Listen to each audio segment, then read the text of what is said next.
नमस्कार दोस्तों, आज बात करते हैं हम यूपीएसएसएससी पेट में आने वाले महत्वपूर्ण प्रश्नों की। स्वतंत्रता संघर्ष से संबंधित, आधुनिक भारत के इतिहास से संबंधित कुछ प्रश्न आपके सामने हैं जिन पर हम चर्चा करेंगे। पहला प्रश्न है, महात्मा गांधी कांग्रेस के अध्यक्ष किस अधिवेशन में चुने गए? इसका आंसर है बेलगांव अधिवेशन। बेलगांव अधिवेशन 1924 ईस्वी में महात्मा गांधी कांग्रेस के अध्यक्ष चुने गए। अगला प्रश्न है, गदर पार्टी की स्थापना कब और कहाँ हुई? गदर पार्टी की स्थापना 1 नवंबर 1913 को सैन फ्रांसिस्को, अमेरिका में हुई। गदर पार्टी। तीसरा प्रश्न है, गदर पार्टी किसके नेतृत्व में बनी? गदर पार्टी का नेतृत्व लाला हरदयाल के नेतृत्व में किया गया। अगला प्रश्न है, गदर पार्टी के पहले अध्यक्ष कौन बने? गदर पार्टी के पहले अध्यक्ष सोहन सिंह भखाना को बनाया गया। सबसे महत्वपूर्ण प्रश्न है, परीक्षा में सबसे ज़्यादा पूछा जाता है, महात्मा गांधी को कैसर-ए-हिंद की उपाधि से कब नवाजा गया? महात्मा गांधी को कैसर-ए-हिंद की उपाधि से सन 1915 ईस्वी में नवाजा गया। अगला प्रश्न है, किस अधिवेशन में कांग्रेस के नरम दल व गरम दल में एकता हो गई? लखनऊ अधिवेशन, जो कि 1916 में आयोजित किया गया। इसमें नरम व गरम दल पुनः एक पास आए। अगला प्रश्न है, मुस्लिम लीग और कांग्रेस ने मिलकर किस अधिवेशन में एक संयुक्त समिति की स्थापना की?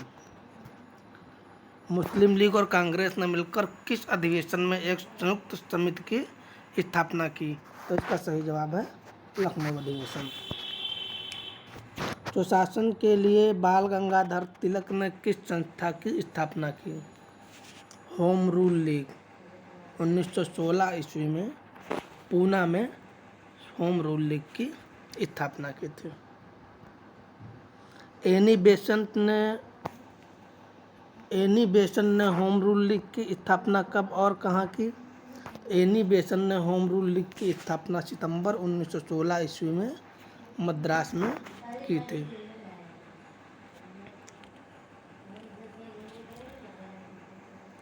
एनी बेसेंट के नेतृत्व में स्थापित होम रूल लीग के प्रथम सचिव कौन थे? George Arundale. महात्मा गांधी को भर्ती करने वाला सार्जेंट प्रथम विश्व युद्ध के बाद कहा जाने लगा था? ऐसा क्यों था? भर्ती करने वाला सार्जेंट किसे कहा जाने लगा था? ये प्रश्न कभी कभार पूछा जाता है। तो इसका सही जवाब है महात्मा गांधी, क्योंकि प्रथम विश्व युद्ध के दौरान गांधी जी ने लोगों को सेना में भर्ती होने के लिए प्रोत्साहित किया था, इसीलिए उन्हें भर्ती करने वाला सार्जेंट कहा जाने लगा था। साबरमती आश्रम की स्थापना किसने की? साबरमती आश्रम की स्थापना महात्मा गांधी ने की, सबको पता है। महात्मा गांधी ने साबरमती आश्रम की स्थापना कब और कहाँ की? ये प्रश्न इम्पोर्टेंट है। महात्मा गांधी ने साबरमती आश्रम की स्थापना कब और कहाँ की? 1916 ईस्वी में अहमदाबाद में महात्मा गांधी ने साबरमती आश्रम की स्थापना की। चंपारण आने के लिए गांधी जी को किसने प्रेरित किया? गांधी जी ने प्रथम सत्याग्रह चंपारण से शुरू किया था। जब 1915 में जब दक्षिण अफ्रीका से भारत वापस आए तो उन्होंने अपना पहला सत्याग्रह चंपारण में शुरू किया था और इन्हें चंपारण बिहार आने के लिए आमंत्रित किया था किसान नेता राजकुमार शुक्ला ने। सत्याग्रह का सर्वप्रथम प्रयोग महात्मा गांधी ने कहाँ किया? तो दक्षिण अफ्रीका में, जो 30 साल प्रवास किया था, उस दौरान गांधी जी ने सर्वप्रथम सत्याग्रह का प्रयोग किया? भारत में सत्याग्रह का सबसे पहले प्रयोग गांधी जी ने कहाँ किया? जैसा कि हमने आपको अभी बताया कि चंपारण बिहार में महात्मा गांधी ने सबसे पहले सत्याग्रह का प्रयोग किया। चंपारण का आंदोलन कब हुआ? चंपारण का आंदोलन 1917 ईस्वी में महात्मा गांधी ने किया, जब उन्हें चंपारण बिहार में नील की खेती पर एक कर लगाया जाता था। उस कर के विरोध में राजकुमार शुक्ला ने महात्मा गांधी को चंपारण बिहार आने का न्योता दिया। तो 1917 में गांधी जी चंपारण बिहार में सत्याग्रह सर्वप्रथम किया था। चंपारण विद्रोह के कारण अंग्रेजों में कौन सी प्रथा समाप्त करनी पड़ी?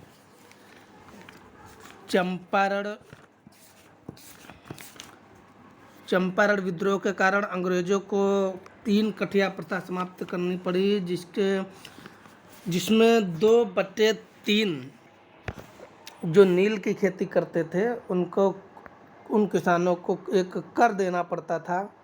3 कठिया प्रथा के अंतर्गत चंपारण विद्रोह के बाद अंग्रेजों को मजबूरन 3 कठिया प्रथा समाप्त करनी पड़ी। चंपारण सत्याग्रह की बात एक और है कि चंपारण के राजकुमार शुक्ला के अनुरोध पर गांधी जी राजेंद्र प्रसाद, जेबी कृपलानी, नरसिंह पारिख, मजरूल हक आदि के साथ चंपारण गए थे और इस आंदोलन का स्वरूप एक किसान आंदोलन ही माना जा सकता है। और अगला प्रश्न है, महात्मा गांधी ने पहली बार भूख हड़ताल किसके समर्थन में किया था? तो महात्मा गांधी ने पहली बार अहमदाबाद मिल मजदूर आंदोलन 1918, सबसे पहले भूख हड़ताल 1918 ईस्वी में की। इसका कारण यह था कि प्लेग के कारण मजदूरों की संख्या में कमी के तहत सरकार ने उनकी मजदूरी में 75% का प्लेग बोनस देना स्वीकार किया था कि जो मिल में मजदूर हैं उनको 75% का प्लेग बोनस दिया जाएगा। लेकिन जब प्लेग समाप्त हो गया तो इस बोनस को जब मिल मालिक जब वापस लेने लगे तो काफ़ी विरोध तेज हो गया, क्योंकि उस समय जो मिल मजदूरों को वेतन मिलता था वो गुजारा करने के लिए काफ़ी नहीं था मजदूर उसे वापस करने के लिए तैयार नहीं थे। गांधी जी ने अहमदाबाद मिल मजदूरों के लिए सत्याग्रह किया 1918 में, और 1918 में सत्याग्रह किया और दूसरी सफलता सत्याग्रह के रूप में प्राप्त की। 1918 में गांधी जी ने गुजरात के खेड़ा में कौन सा आंदोलन चलाया? खेड़ा आंदोलन में कर नहीं आंदोलन चलाया। खेड़ा सत्याग्रह भी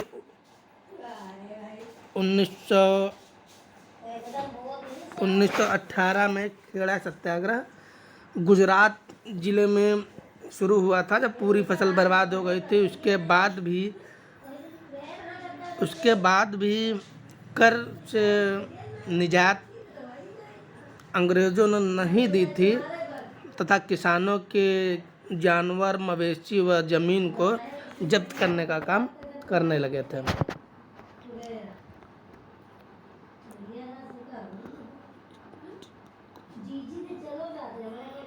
रॉलेट एक्ट कब लागू किया गया? रॉलेट एक्ट 19 मार्च 1919 को रॉलेट एक्ट लागू किया गया था। रॉलेट एक्ट क्या था?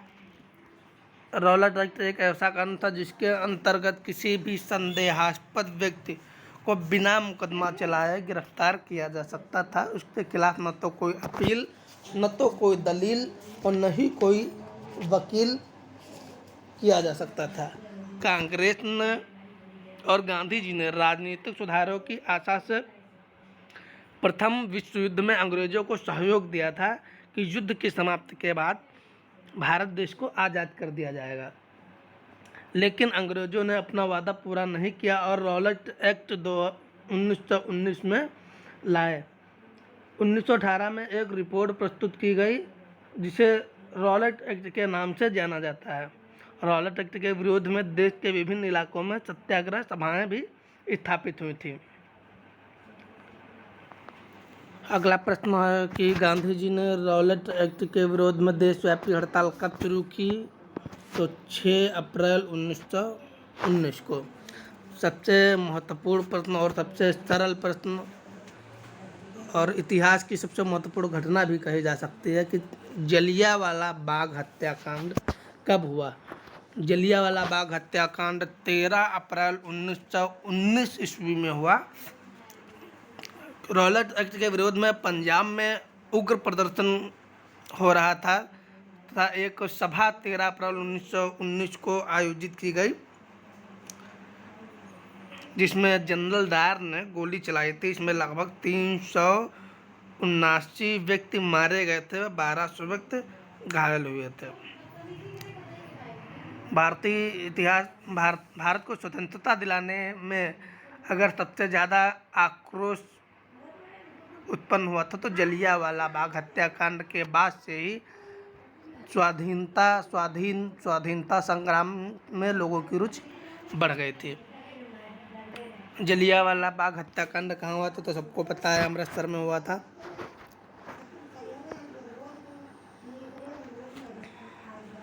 जलियांवाला बाग हत्याकांड का नेतृत्व किसने किया था? जनरल डायर ने जलियांवाला बाग हत्याकांड का नेतृत्व किया था। जनरल डायर को गोली किसने मारी थी? जनरल डायर को गोली उधम सिंह ने जनरल डायर को गोली उधम सिंह ने मारी थी। कहाँ जाकर? लंदन जाकर। जलियांवाला बाग हत्याकांड के पीछे वजह क्या थी? जलियांवाला बाग हत्याकांड के पीछे वजह यह थी कि डॉक्टर सतपाल और सैफुद्दीन किचलू, जो कि गिरफ्तारी के विरोध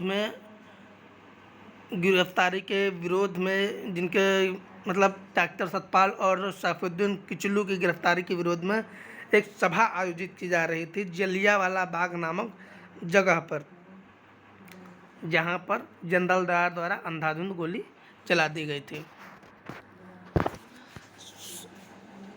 सरकारी रिपोर्ट के अनुसार जलियांवाला बाग हत्याकांड में कितने लोगों की मौत हुई? जैसा कि हमने आपको भी बताया कि सरकारी रिपोर्ट के अनुसार 379 और कांग्रेस समिति के अनुसार 1000 लोग मारे गए थे। जलियांवाला बाग हत्याकांड में किस भारतीय ने जनरल डायर का सहयोग किया था? जयचंदों की परंपरा रही है भारत में, तो हंसराज नाम के एक व्यक्ति ने जनरल डायर का सहयोग किया था। किसने जलियांवाला बाग हत्याकांड के विरोध में वायसराय की कार्यकारिणी परिषद की सदस्यता से इस्तीफा दे दिया था? Most important question. Sankaran Nair ने। क्वेश्चन नंबर 31, किसकी अध्यक्षता में ब्रिटिश सरकार ने जलियांवाला बाग हत्याकांड की 8 सदस्यीय जांच समिति गठित की थी?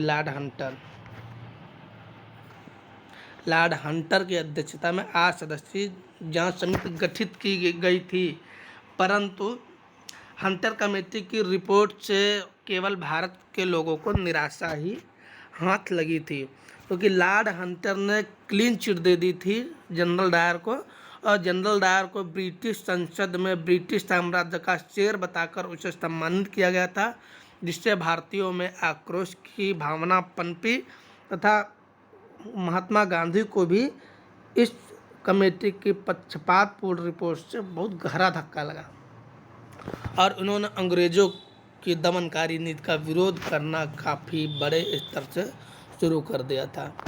जिस जांच समिति का गठन ब्रिटिश सरकार ने किया, उसके सदस्यों में कितने भारतीय थे? 3 भारतीय थे।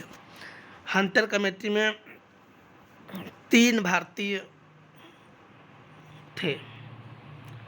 कांग्रेस ने किसके नेतृत्व में जलियांवाला बाग हत्याकांड जांच के लिए आयोग गठित किए? मदन मोहन मालवीय। इस आयोग के अन्य सदस्यों में मोतीलाल नेहरू व गांधी जी भी थे। जलियांवाला हत्याकांड की जांच के लिए जो आयोग गठित की गई, उसका नेतृत्व मदन मोहन मालवीय ने किया, जिन्होंने बनारस हिंदू विश्वविद्यालय की स्थापना कराई है। इस आयोग के अन्य सदस्य थे मोतीलाल नेहरू और महात्मा गांधी।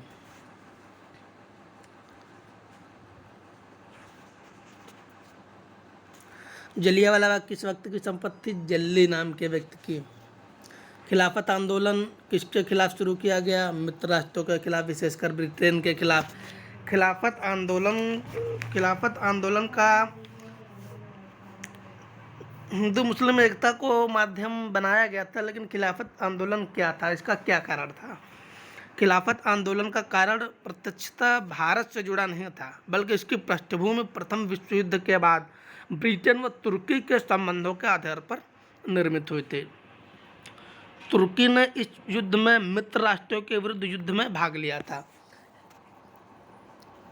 जैसे कि इसमें लिखा कि मित्र राष्ट्रों के खिलाफ खिलाफत आंदोलन चलाया गया था। तुर्की ने इस युद्ध में मित्र राष्ट्रों के विरुद्ध युद्ध में भाग लिया था। अतः विजय के बाद ब्रिटेन ने अपने पूर्व आश्वासन के बदलते हुए तुर्की पर कुछ शर्तें थोप दी थी।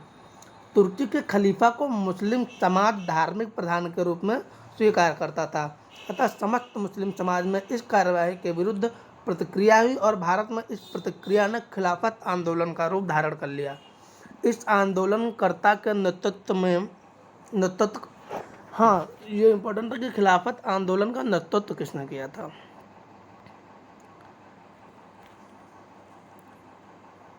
तो खिलाफत आंदोलन मित्र राष्ट्रों के खिलाफ, विशेषकर ब्रिटेन के खिलाफ शुरू किया गया था। इसके नेतृत्वकर्ता में अली बंधु, हजरत मोहानी, हकीम अजमल खान जैसे नेता शामिल थे। तथा बाद में महात्मा गांधी, बाल गंगाधर तिलक तथा कांग्रेस के सभी नेताओं ने खिलाफत आंदोलन को हिंदू मुस्लिम एकता को मजबूत करने और मुस्लिम जनमानस को राष्ट्रीय आंदोलन की आकर्षित करने की दृष्टि से एक स्वर्णिम अवसर माना था। खिलाफत आंदोलन किसके समर्थन में किया गया था? टर्की के खलीफा का, जैसे आपके बताया कि तुर्की के खलीफा को मतलब सभी मुसलमान, पूरे विश्व के मुसलमान मानते थे, इसीलिए तुर्की के खलीफा के समर्थन में भारतीय मुसलमानों ने आंदोलन शुरू किया था। पूरे देश में खिलाफत दिवस कब मनाया गया? 19 अक्टूबर 1919 को, मतलब 19/10/1919 को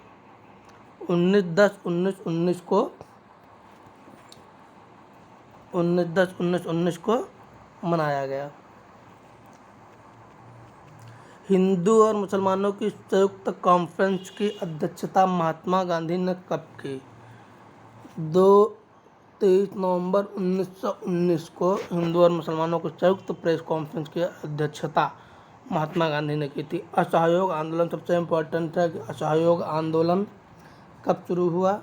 असहयोग आंदोलन 1 अगस्त 1920 ईस्वी को शुरू किया गया।